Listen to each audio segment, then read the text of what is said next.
NC से निकालेगा। NC से निकाल कर बाइंडिंग नंबर पे मिलेगा,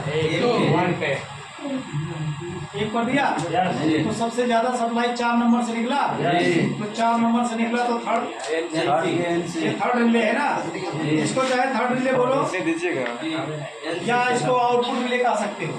तो एनसी पर आया, तो एनसी पर आया तो किससे निकला, ये सप्लाई आउट हुआ कि नहीं हुआ, हो गया ठीक हो गया। तो आपने रिले के कॉमन को दिया, तो जब आपने कॉमन को दिया तो किससे निकला, एनसी से निकला, तो बाइंडिंग नंबर क्या में आया, 1 नंबर में आया। तो जब 1 नंबर पे आपने दे दिया तो ट्रांसफार्मर का सिद्धांत है कि दी गई सप्लाई के बाहर की कॉइल वोल्टेज क्या करेगा, निकालेगा। समझ में आ रहा है ना।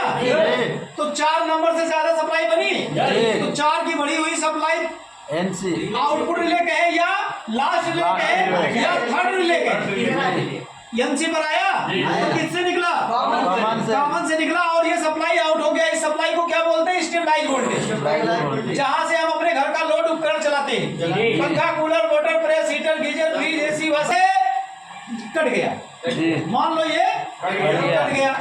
तो जब ये कटेगा तो इसका कॉमन किससे जुड़ेगा, एनो से जुड़ेगा। अब एनो से अगर ये जुड़ रहा तो इसको कहां से जोड़ देना है, कॉमन बोलो, कॉमन से कहां से जोड़ेंगे, दूसरे रिले के कॉमन से जोड़ देंगे जी। तो जब दूसरे रिले के कॉमन से जोड़ेंगे तो किससे निकलेगा, एनसी से निकलेगा जी। अब एनसी से निकलेगा तो आपको जोड़ देना है बाइंडिंग नंबर 2 से जोड़ देना है। बहुत अच्छा, देखो इस पे एक दूसरा होगा जी, बनाएगा घट गई वोल्टेज, पहले की अपेक्षा घट गया, बढ़ तो रहा ही है भाई, 2 पे देंगे तो भी तो 4 से बढ़ेगा, पहले की अपेक्षा कम हो गया।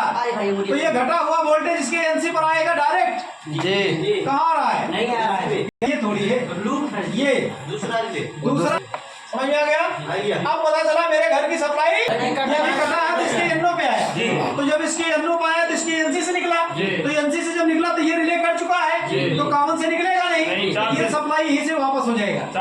अब अगर इस तरह से आपको एरो का निशान मिल जाता है कि यार इसको क्या समझे, इधर वाला माने कि ऊपर जा रहा है, यहाँ डिस्टर्ब होते हैं बच्चे, तो ये सप्लाई अब जब ये कटेगा तब ये ऊपर जाएगा, और जब तक नहीं कटा रहेगा तब तक यहाँ आएगा।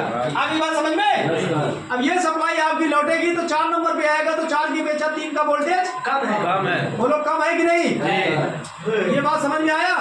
अब इसको देखो अपने अनुसार इसको क्रॉस करा करके ला करके आपको इसके एनो से जोड़ देना है, फिर इसके कॉमन से सप्लाई